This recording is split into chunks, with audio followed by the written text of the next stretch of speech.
Hello and welcome everyone. I am absolutely thrilled to welcome Naveen Kishore at the fourth edition of Women in Literature Festival. Welcome, Naveen. Thank you, Sabin, for having me here. A little bit about Naveen. Naveen Kishore is a poet, a theater practitioner, photographer, and Seagull Books publisher.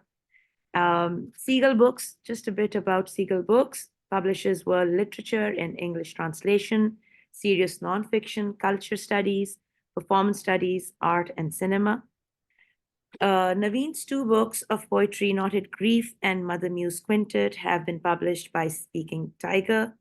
The latter, Mother Muse Quintet, and let me share this beautiful book.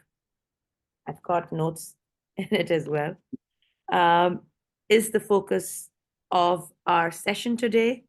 The title is Ode to Remembrance. The session will unpack Naveen's meditations that opens doorways and walks the reader down memory lane, bound with remembrance, reminiscences, loss. During our session, Naveen will also share reflections on language as a tool for the colonizer, the dictator, sovereign, the all-powerful leader uses force and violence to dehumanize and erase our claim to humanity. So welcome, Naveen. Thank you. Naveen, reading Mother Muse Quintet or Knotted Grief, it's been such an immense journey for me as well. And it's a daunting journey because you not only go once, twice, you go back and forth. And there's so many layers to, coming to Mother Muse, to it. The first time I read it, as a reader, a layperson, then as a mother and a caregiver, and also as a daughter. But now, 6 months down the line, 8 months down the line, with so much happening, it has been happening before as well, but, coming to Gaza, Palestine, and not just Gaza, Palestine, Sudan as well, and so many other countries, our country as well, countries as well. It's been, I've been looking at it with a different perspective, mother as home, mother as land as well. So let's begin with that. Let's begin with, land as your homeland, as your, where you're born, and start with that, and then we'll trickle it down. Okay. I must confess, though, that while writing this book, the mother as land was not a preoccupation to begin with. Yeah. It was more what you said in the beginning about her. It started off as a remembrance thing, not so much for myself, though that's a given, since I am the vessel, as it were, in which these memories supposedly had stored themselves, and rather than me storing them consciously. The whole impulse was to actually share with an elder sibling, my sister, who life kept away initially in school, in boarding, while she was an older person. My father kept shifting jobs, and so I was the younger one who could easily change schools and so on and so forth. And then she was college, and then she was married, and then she was out of the country. So her memories were not necessarily lived in the way mind resided within the mother-father growing up, so to speak. So that was one part of it. And intuitive home in this particular book, strangely enough, is Kashmir, like it is in Knotted Grief, because the memory formation for me actually started with stories that I inherited and remembered and heard as a much younger person than a sister who was 5.5, 6 years older. So it started as an exercise in,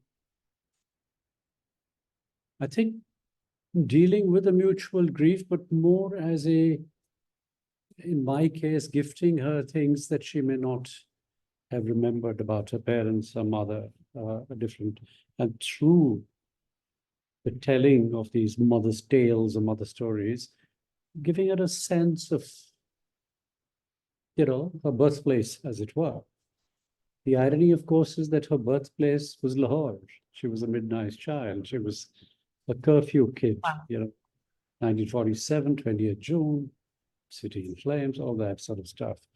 And so I think the idea at that point when you're in the doing, and this is also true, as you know, in previous conversations about my work and life, which is that I do focus on jumping into the fray and doing things. So one jumped into it and started to share letters in terms of writing to her, with no expectation of responses. They would come, because she writes very well too, but they were occasional, as mine were relentless for 2 years. And somewhere, of course, one figured that there was a sort of cathartic or a kind of dealing with one's own relationship with one's parent, mother, and also dealing with the grief.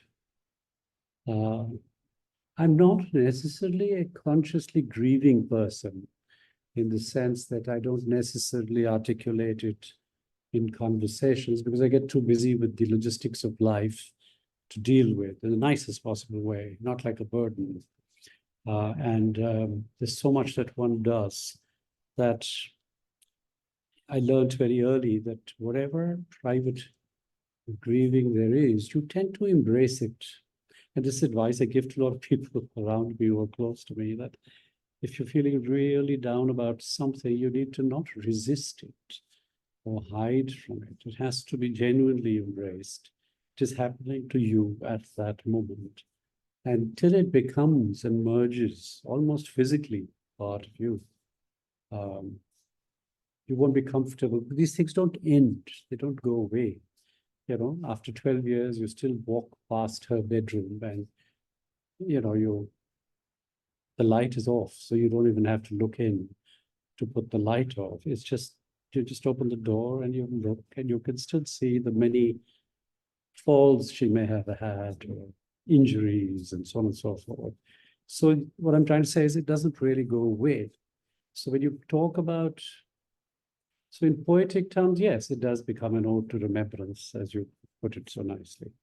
But it also serves the purpose of a sharing. It also becomes a gift to a sister or a brother or whatever.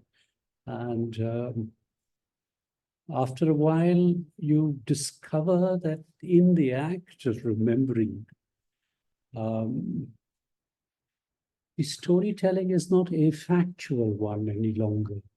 It is, of course, you do tell stories, but you also remember moods, you remember nuances, you remember clothes and food and touch and feel and the air and the atmosphere. And therefore, some reason, Kashmir and Calcutta both play an important role, though I spent very little time in Kashmir. I may have later on connected in my work life with a much more conflict-ridden part of our country, but the sheer weight of numbers is more in favor of my city, Calcutta. At the same time, I suppose a few people like us tend to not there's no sense of longing for a home that you miss. In the same way, when you're remembering a mother, father, sister, or lover, whatever, longing becomes something that you've already embraced, and it's a given, it's a part of you. What the sense that is left behind is in fact what fine hones your sensibility. It starts to show up in the way you work and think and so on and so forth. So to try and attempt a book of poems, which was not the initial intent or the impulse or the idea, it was an afterthought, as is most of my life, which is retrospective. It's almost like an afterthought, because in the doing, you're just carrying on and so on and so forth. And to me, language became important also because, and we can talk about that later, is I talk about it in the book a little bit about somebody who gave me language was then to lose hers because she slipped into a fog, as it were, gradually. And then, almost theatrical presence of, or a struggle of how one communicates with somebody who's losing their language and they have taught you yours, but you no longer have the words to reach them, so there was a lot of that. You're seeking permission to amputate somebody's limb, but you feel that it's hollow because you don't know if you're getting through, right? So it's a kind of complicated thing. And if you were to take this away and just suddenly get all political on it, of course you can read many things politically. You can, the times that one talks about through this whole Mother Muse thing are rife with a certain politics too. So therefore, your interesting idea of home as mother and or mother as a kind of geographical location that we all tend to fight over in a certain kind of way. It doesn't quite, I mean, I would be dishonest of me to try and suggest that I had that in mind as a kind of in the forefront. It may somewhere have played a role, but it's not consciously that. I don't know if I'm just rambling on. No, you're not. Absolutely not. And I will be rambling on. Two things. You said something so beautiful about losing language. And it brought me, it's a totally different interpretation, but I'm coming to Thiongo's remembering, remembering of language. And here I'm not talking in terms of politics or society, but when you're saying, losing language, how do you, and the communication part, how you remember language with someone like your mother who's in this mist. So that just came, and I am rambling on. So there's this perspective as well. What do you think of that? No, I mean, it's exactly what I said, that I'm basically, when I say that I learned language, now we often, bring up our kids with books, for example, or we talk about the fact that, you read to your pregnant partners and it's not just a romantic notion. And you then tend to read beyond their ages. They're growing up and you're still reading things that they cannot yet decipher graphically, and understand lettering, alphabet, and so on and so forth. And I think for me, the real languages used to happen because she was a storyteller. She was the daughter of a man who wrote screenplays for the films. And she was an avid film watcher. So you would, typically we would look forward to Fridays, and I certainly was too young. Sometimes I was taken where they had a reserved box in the local cinema, and then they would in Srinagar, and she would come back full of stories of Hindi films, and her storytelling was actually, you could almost now, when I think of it, visualize and see. And I think I inherited this business of language as image, where you throw or somehow accidentally or intuitively string words together. This whole act of Perona, you sort of stitch into existence an image through language. I mean, it's not a new thought necessarily, but so that ability in somebody trying almost urgently to share a screen image which is moving with a young 5, 6-year-old through words. And so for me, I mean, it was just something that, I learned it, internalized it, all of that sort of stuff. I wasn't conscious of it then, but when I looked back and remembered in a certain kind of way. But when the way you use remembering, I actually had the strange visual image of actually amputating language, which is what your masters and our masters today are doing, and certainly happening at Gaza. This whole business of reducing, stripping you to individual objects, life forms, no, animals is what we hear and constantly being bandied about. Even earlier dictatorships used to use the word subhuman. Now it's all animal. So you're stripping them of language straight away, right? You don't have a sense of self because you don't belong in the lingua franca of something, right? So it's very, very difficult and tricky. So when you said remembering, I'm thinking of dismembering of a certain kind that is going on now in these large open prisons. Our cities have become that.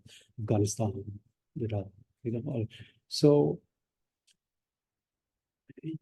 one can, carry on in this way. But the important thing is the language, the learning of language, then person who has mentored you or nurtured you loses. Age takes over, dementia happens, all of that. And as I said, I was at a complete loss as to what is it that I can stitch together in words for her to understand that I am about to sanction getting rid of, amputating, slicing off a part of her body, right? Because one grows up in these strange courtesies where you seek permission, and maybe you want to be exonerated, you want to be sort of,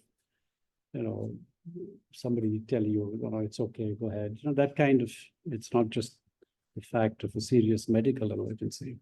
So these are confused thoughts, but one is trying to constantly, even now, you are struggling with, and especially post 7th October, there is a certain extreme hollowness of language that is getting to us. We go to a place like the Frankfurt Book Fair, which is a celebration of languages. You're dealing with each other, you're translating from each other's culture in the hope of finding something close to a human condition that you can share and all the rest of it. And then suddenly you find yourself in a situation where, if you know the Frankfurt format, every half an hour you're meeting a publisher friend from from Hungary to Germany to Latvia, whatever, Latvia. My tradition there is I actually keep a fresh coffee machine and I make coffee while everybody's exchanging and hugging I and need to kissing. come to You know, but Frankfurt. here there was a genuine hesitation, which was deliberate. It was almost like theatrical pausing in the hope that Sabine will speak first, or Sabine's hoping I will speak first to reveal where we stood. And here you are dealing with people you've known for 17, 18, 20, 22 years, and you're feeling,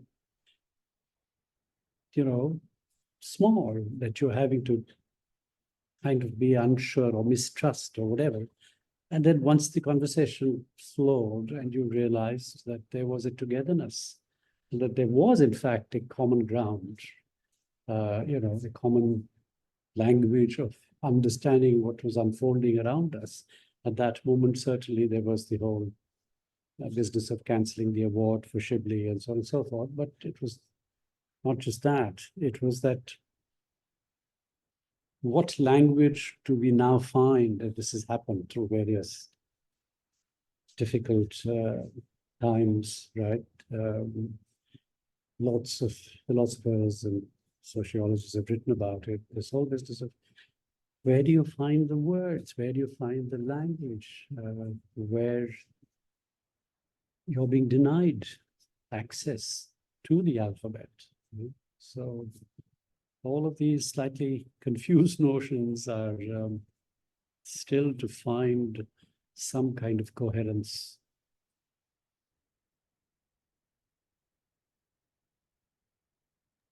Absolutely. Going back to language, and again, I'm still sort of dragging this on. The remembering, Thiongo's remembering idea. And, language for me now, when I put these two ideas together, like you said, Pirona, right? So language, when you're remembering एक necklace बनाने का, जैसे आप पिरो रहे होते हैं, string necklace, you're putting the pearls inside. A son doing that, and a mother doing that, creating a language together. That's when language thrives. And then there's this other side where you're patching words together, you're patching words together to form a language. That is where the language sort of what happens to that. So just, and maybe that is where erasure happens, when you're I don't know, it depends on the kind of erasure you mean when you use the word erasure, in the sense that at one level, the erasure happens in a deliberate way, where you set out, like you replace and erase an entire historical language. Nations do that all the time. Or languages within a multi-language reality like ours is often there's one or two languages that wish to be majoritarian, totalitarian, authoritarian, they rule. Language erasure happens when you, as I wrote in a different way for you, is that you tend to put, metaphorically, you arrest speech because you choke speech. You are only allowed to say certain kinds of things and not others. So you deny and you deny and you deny till forgetfulness or erasure, initially forced, also happens, and so on and so forth. Then there is the erasure of the mother, which is not chosen, not of her choice, in the sense that it's not, you can choose under a dictatorial presence, as I said, of do you wish to stand up and face the consequences of opposing this erasure, right? Or this opposing a replacement of a stronger language, stronger because it has the military, police, state presence, whatever. But in the case when you lose it, like in the case of the whole mother views context, to bring it back, that's a different kind. It's as if it's a losing battle. And I actually have a poem there about her strewing her conversations when she's realizing in that moment of almost clarity that certain words are slowly escaping her consciousness. And so you leave a kind of breadcrumb or a paper trail, hoping that you'll find your way home. But of course, you don't. So that's a whole different kind of erasure that is not quite the dictatorial political scenario that this world is now facing, where you're being forced to only engage in a certain kind of articulation, right? I mean, something in history we talk about. Seagull does the History for Peace program, and I was in a conversation about the fact during my photographs of Cannibal Time, where it suddenly struck me that you have a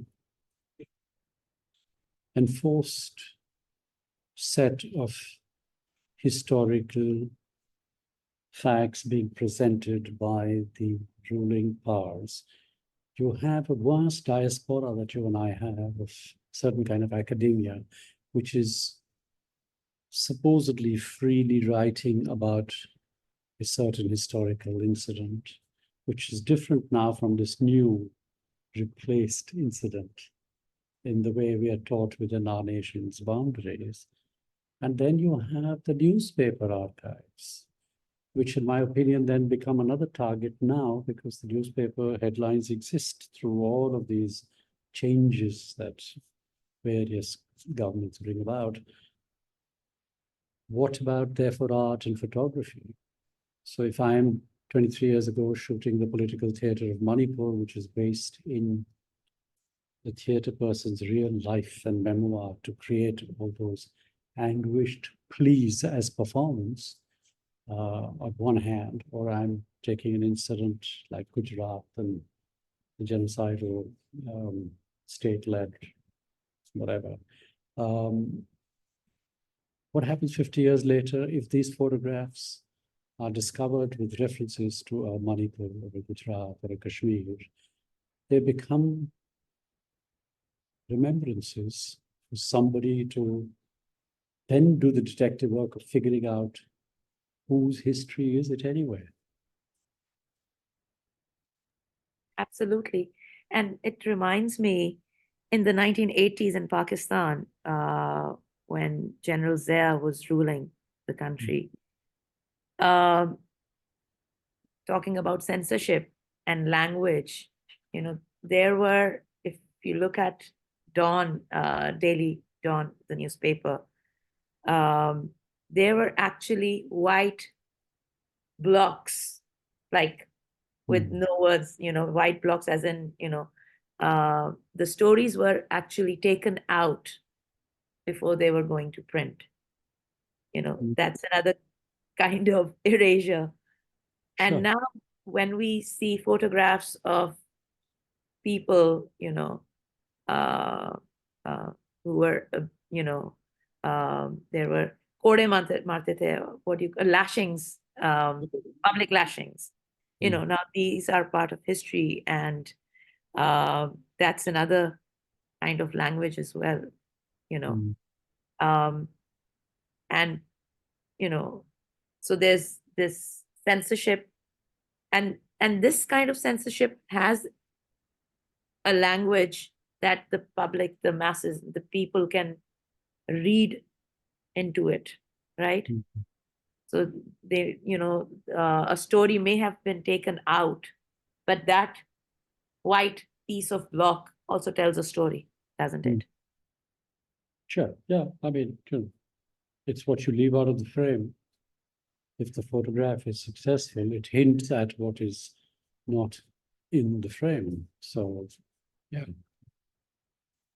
I mean, to me, it kind of all of these practices inform each other, whether it's the theater to one point, or the photography, or the poetry, or the publishing.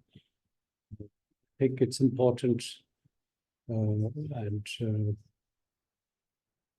that one thing dovetails into another and finds meaning in that particular form till that form is attacked. And then you move on to the other thing. And for us, people often ask us about the kind of books we publish, or, we often get told that you should perhaps take recourse to the legal presence that looks at every book that you publish. And my answer always is that it's not out of bravado or anything else. It's just really the practicality is that if you're publishing across 23 world languages, no matter how serious that literary form is, you're offending somebody in some language anyway, and in their own language, because they're all under threat, all of them. I have a Hungarian list, and most nations help you out with funding for translation and stuff. Here, with every single author we publish, the condition always is, please, will you be seeking help from the state? And you say no, because they would not want to publish. There is this thing. But I think now somehow it's suddenly moved beyond all of these concerns, and there's a kind of sense that we no longer have a, what should I say, the language of foretelling, not foretelling like a fortune teller, or even foretelling like a Cassandra, not like a doomsday scenario, or even a sci-fi version of the future. I think I mean foretelling as in good old evidence-based historical research, detective work that suggests through studying the past in a certain way that this could happen or this could happen, because now the rules have changed. A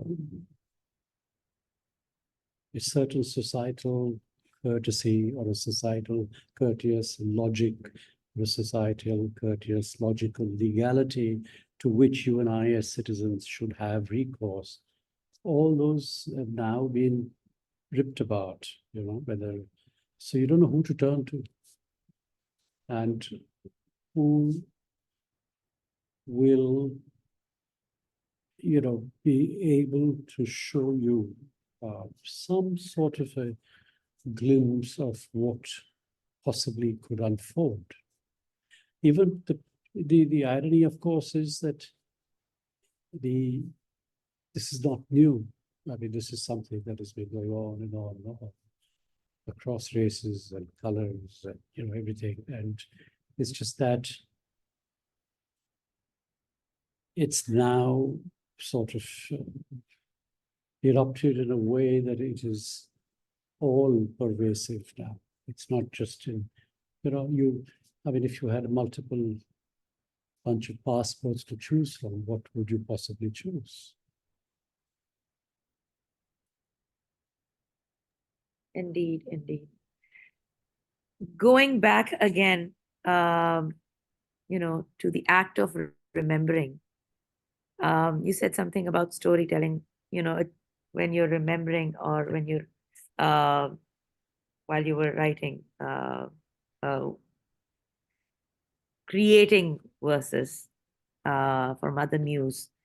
You said, it's not factual, and you remember the nuances, and it's basically your perspective. So that I found, really interesting, because if you're writing book, a book of poetry or fiction, and you're writing about your mother or your life, and it's, you know, can you share more about that, um, that perspective that is not factual, it's storytelling, the journey basically.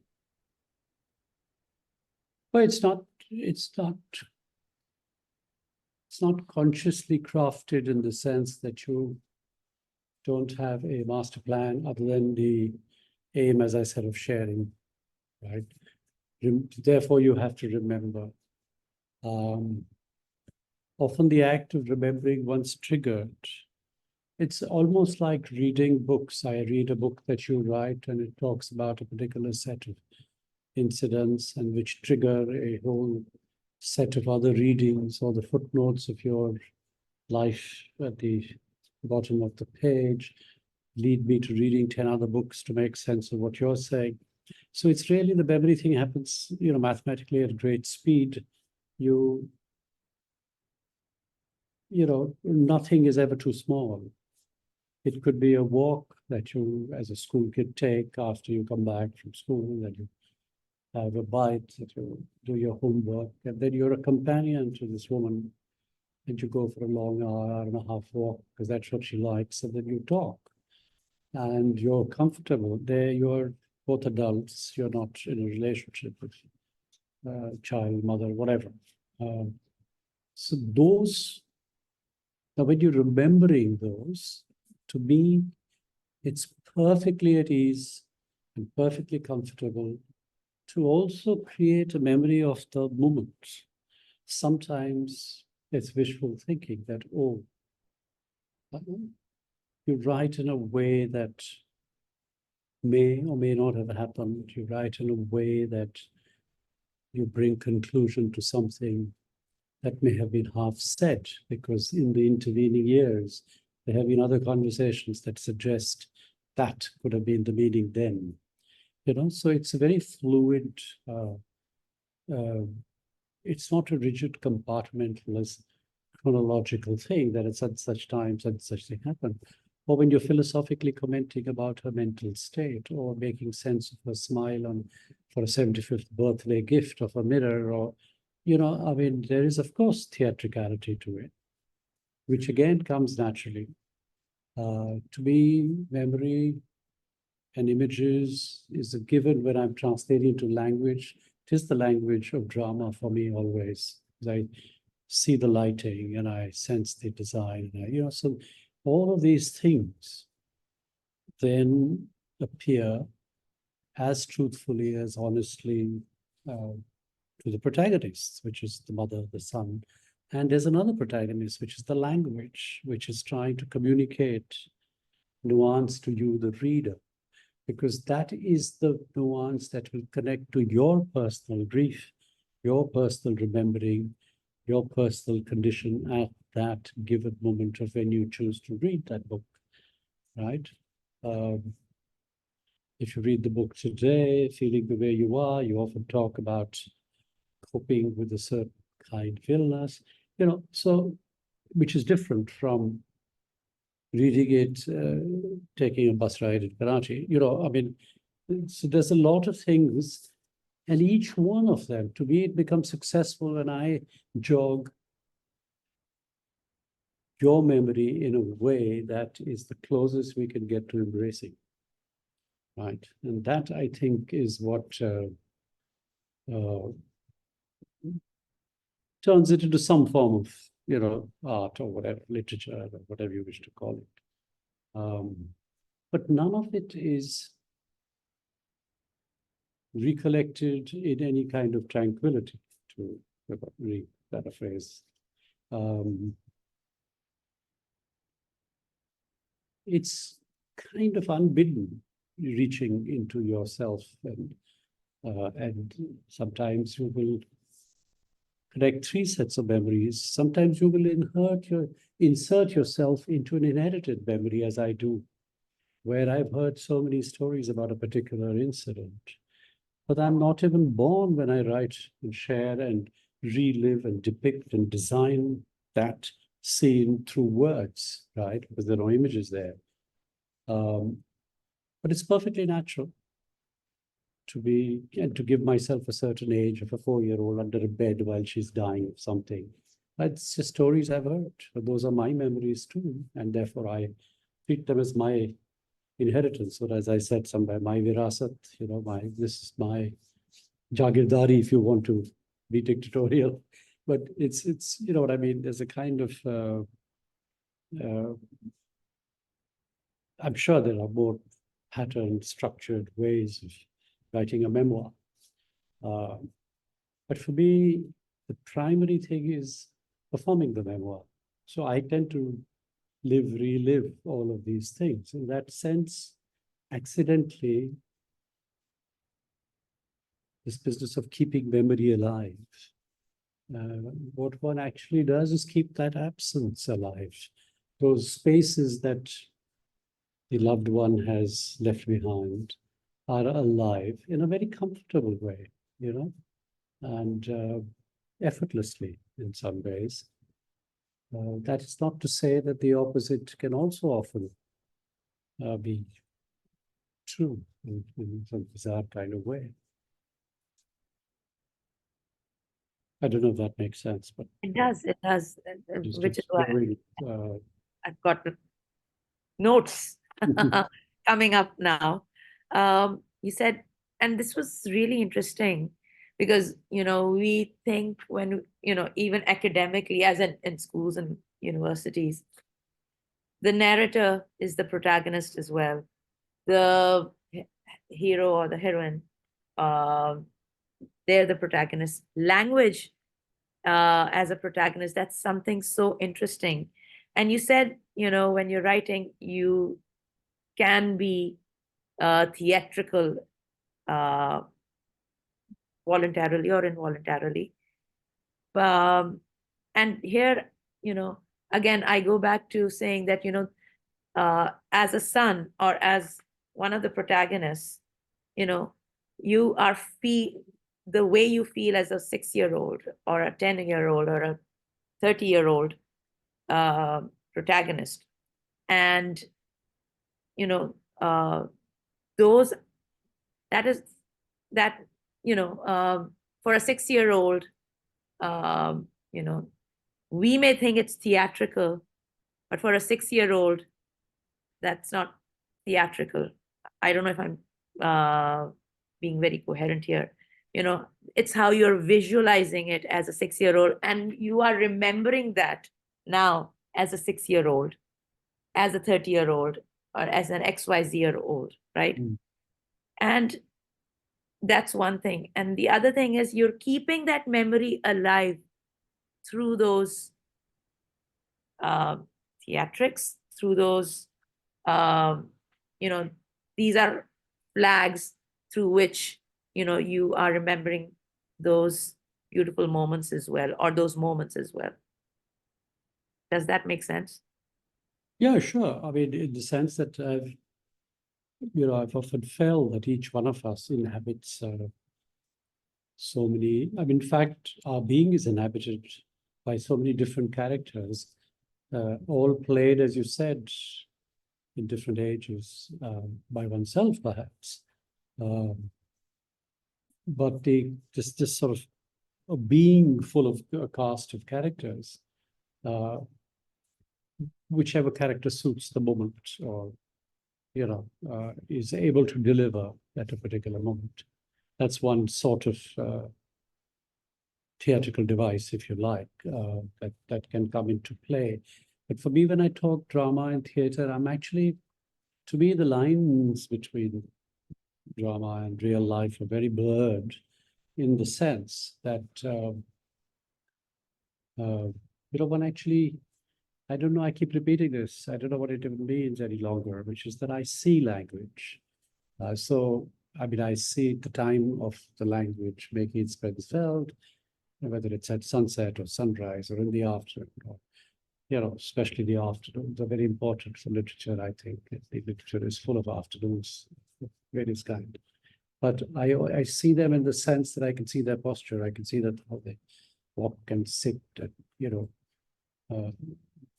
the mannerism of language in a certain kind of way comes into play. So at that point, when you're writing something,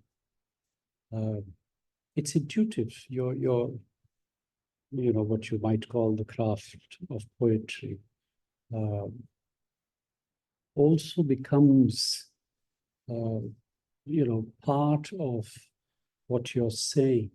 So it's like if you were doing a film script and you were suggesting camera angles and movements of this very real life scene being enacted. Here, what you're doing is you're choosing moments of remembrance that actually appear to you as scenes that you can actually see yourself playing. And when you read them, you know the scene has worked because you've remembered it in a certain way, right? But that's just me because of my insistence on this theater and life and performing one's life. And I've often said that, at any given moment, you're fully rehearsed. It's this conversation.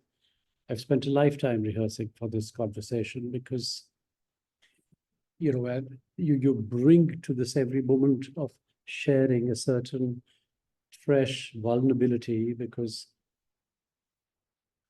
you decided that you would not stick to the script or learn the lines and then speak them out, that they would have to find utterance at that moment of provocation. So there are different games that you enjoy playing. And all of these things help you in these difficult times to live the kind of life. Because otherwise, as I said earlier, that you're stripped to the only preoccupation left for a lot of us is survival. What is happening in Palestine is you're just preoccupied with survival at that moment. You're not thinking where you belong, who belongs, what land. It's just, and that is a terrible thing to do to other human beings, is to strip them of everything.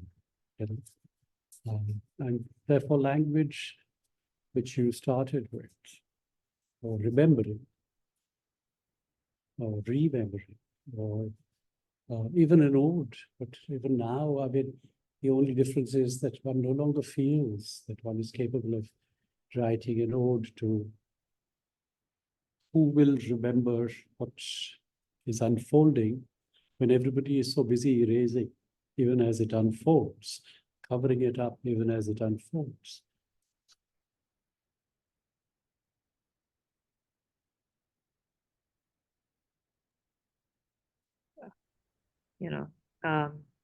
That is fascinating, who will remember when everyone is busy erasing. With that note, I'd love it if you could, recite something from Mother Muse Quintet. Oh, okay. Good Lord. Okay.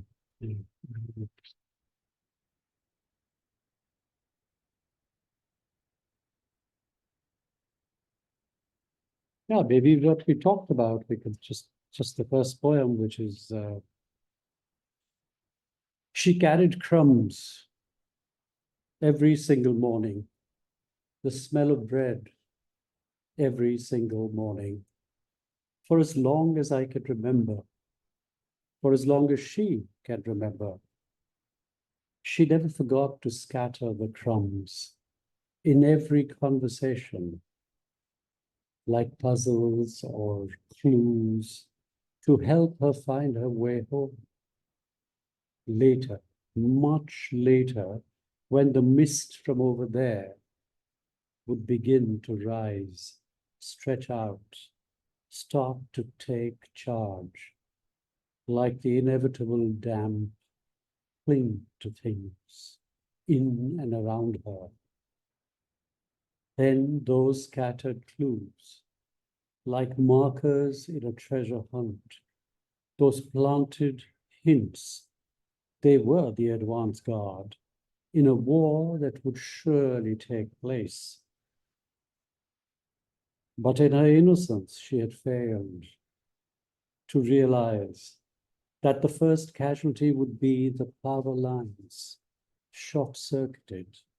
The enemy would cut off her ability to recognize, to recall her master plan, to recognize the very signs she had so diligently left in place. Now they were part of a geography lesson, a map of an alien landscape of her own making.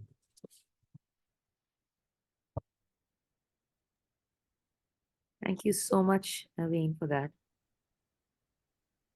Just wanted to show the audience. The cover is designed by Sanandini Banerjee. It's breathtaking. So, and one cannot help but go back and forth with Mother Muse Quintet. Thank you so much, Naveen, for this wonderful conversation. Thank you.